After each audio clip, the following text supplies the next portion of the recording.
Welcome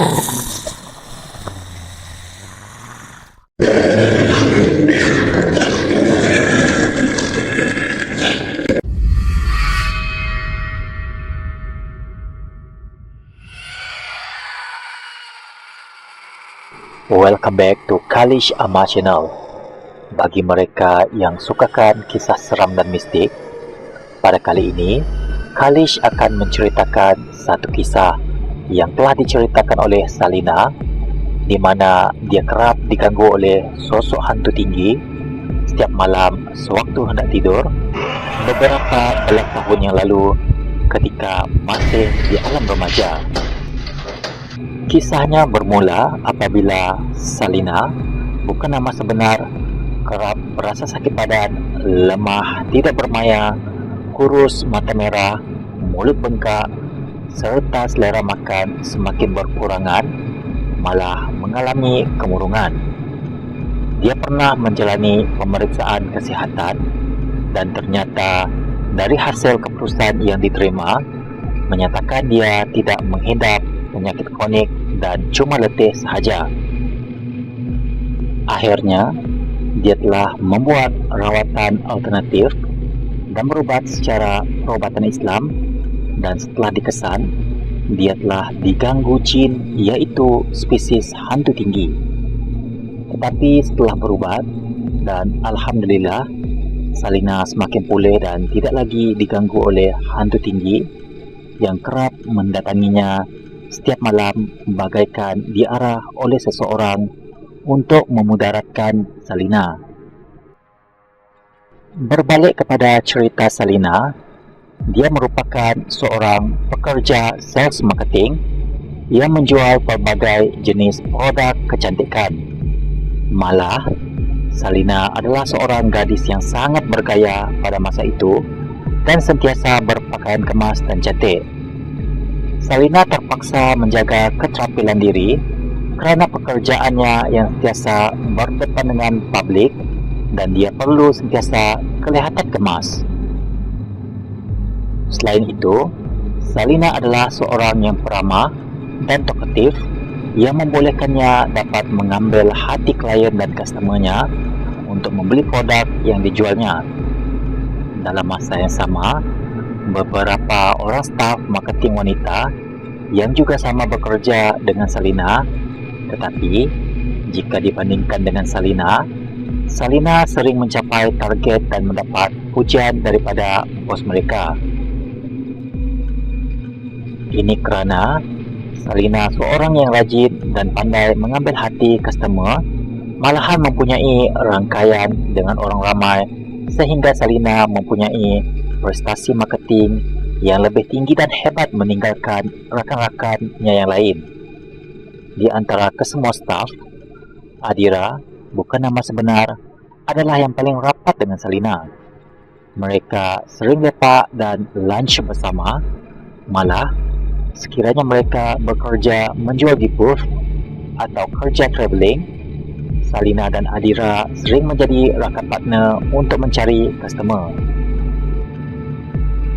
Tetapi, walaupun digandingkan bersama, Salina kerap mendapat sales yang lagi tinggi daripada Adira. Ini telah menyebabkan dalam diam Adira merasa cemburu dengan Salina. Apabila setiap awal tahun, Salina akan mendapat KPI yang paling tinggi, malah mendapat bonus yang melebihi staf sales marketing yang lain. Oleh itu, perasaan benci Adira semakin membuak-buak dengan Salina. Pada suatu hari, center manager telah memanggil Adira dan salah seorang sales marketing yang mempunyai prestasi yang paling corot ke dalam bilik bos. Adira dan kawannya itu telah mendapat surat warning kerana tidak dapat mencapai target dan prestasi mereka yang sangat merosot dan kurang merangsangkan. Sekiranya berterusan, mereka berdua akan dipecat dan akan digantikan dengan sales marketing yang baru. Sebaik sahaja mendengar leteran bos mereka, Adira keluar menangis beresak-esak di bilik pantry sambil disaksikan oleh Salina yang terus sama ada di pantry. Salina terus memujuk dan menenangkan Adira dan menasihatinya agar bekerja dengan lebih keras lagi selepas itu. Adira menganggukkan kepala, tetapi di dalam hatinya menyimpan perasaan benci yang meluap-luap dan bengit dengan Salina. Dia berfikir bahawa Salina lah penyebab dia diberikan warning oleh bos mereka. Berbalik kepada cerita Salina, suatu hari selepas balik dari travelling pada lewat malam dan dia terus balik ke rumahnya. Oleh kerana begitu letih, Salina terus tertidur. Tetapi tanpa disedari ada satu lembaga yang datang dari ruang tamu pergi ke arah bilik Salina. Waktu itu, Salina dapat mendengar suara aneh dari luar dan masuk ke biliknya. Tetapi oleh kerana merasa agak letih selepas balik bekerja, Salina hanya membiarkan sahaja bunyi itu dan terus tidur.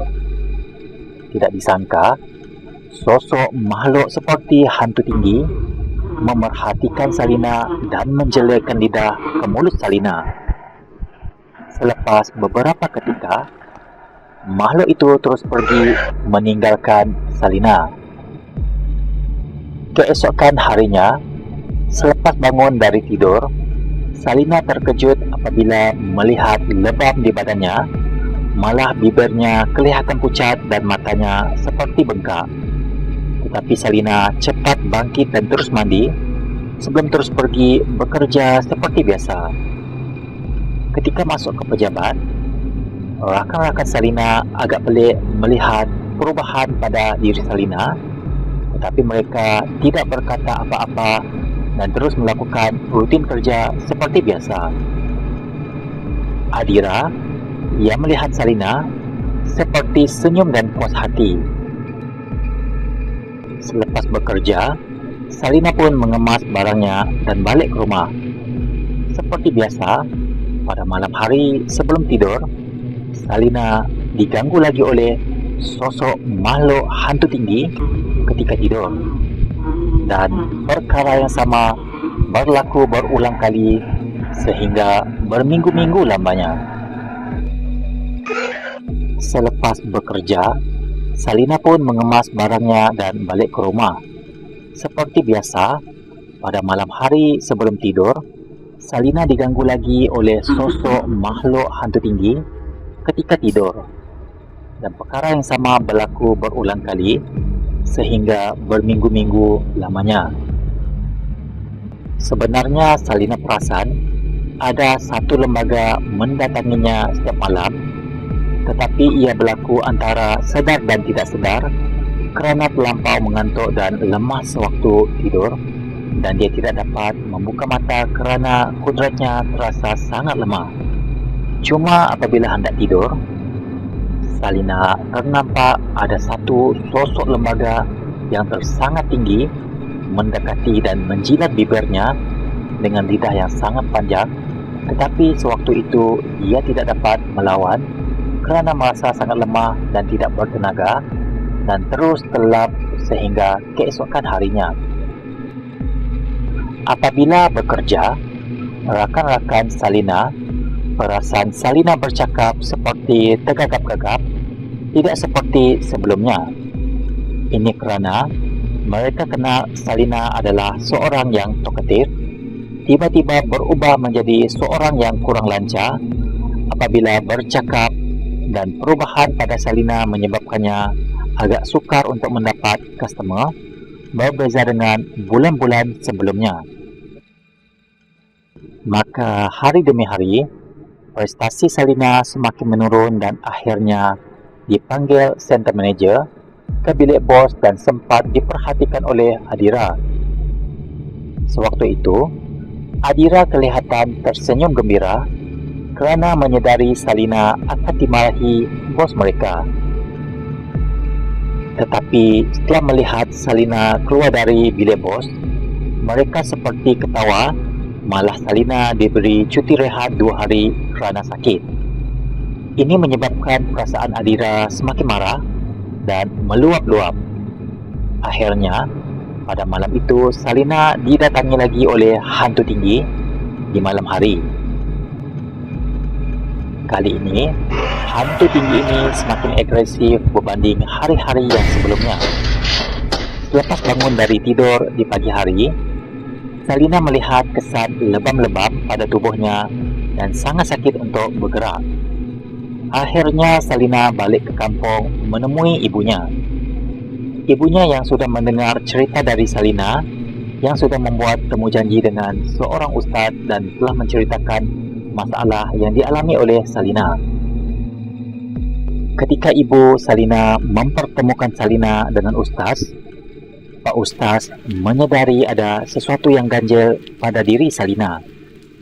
Ini kerana Pak Ustaz ini mempunyai kelebihan melihat dan mengimbas penyakit gangguan makhluk halus seperti ada sesuatu makhluk yang bertenggek di badan Salina. Oleh itu, Pak Ustaz membacakan ruqyah dan memberikan Salina minum air yang telah dibacanya dan diberikan kepada Salina untuk diminum. Ketika itu, makhluk berupa hantu tinggi memunculkan diri di hadapan Pak Ustaz. Pak Ustaz pun mula berinteraksi dengan makhluk tersebut. Kelihatannya makhluk itu amat marah dengan Pak Ustaz. Pak Ustaz bertanya, "Siapa kau, wahai makhluk durjana?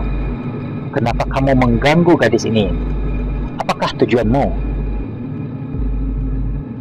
Makhluk itu mengatakan dia dihantar atas suruhan tuannya untuk menghancurkan Salina kerana cemburu dan dengki dengan Salina. Sewaktu itu, Pak Ustaz merenjis air yang telah dibacanya kepada makhluk yang menjelma di belakang Salina. Ustaz itu berkata, "Aku perintahkan kau pergi dari gadis ini, atau akan kuhapuskan kau dari muka bumi ini, makhluk durjana."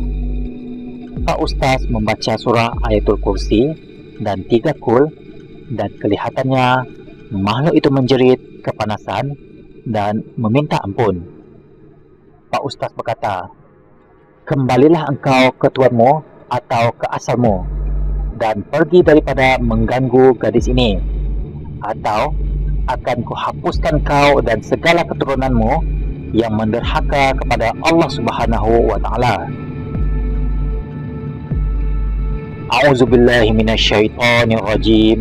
Aku berlindung dengan Allah daripada syaitan yang direjam. Selepas itu, makhluk itu menjerit dan terus meninggalkan Pak Ustaz dan Salina serta ibunya. Akhirnya, Salina mulai terjaga dan Pak Ustaz mengatakan makhluk yang mengganggu Salina sudah pergi. Salina dinasihatkan oleh Pak Ustaz supaya jangan meninggalkan solat dan kalau boleh membaca doa apabila hendak tidur. Salina menganggukkan kepala dan selepas semakin pulih, akhirnya Salina kembali bekerja seperti biasa. Sewaktu kembali semula bekerja, Salina mendapat perkabaran bahawa sahabatnya Adira sudah meninggal dunia. Salina amat terkejut mendengar perkabaran itu dan merasa pelik kerana beberapa hari yang lepas, Adira kelihatan sihat sahaja.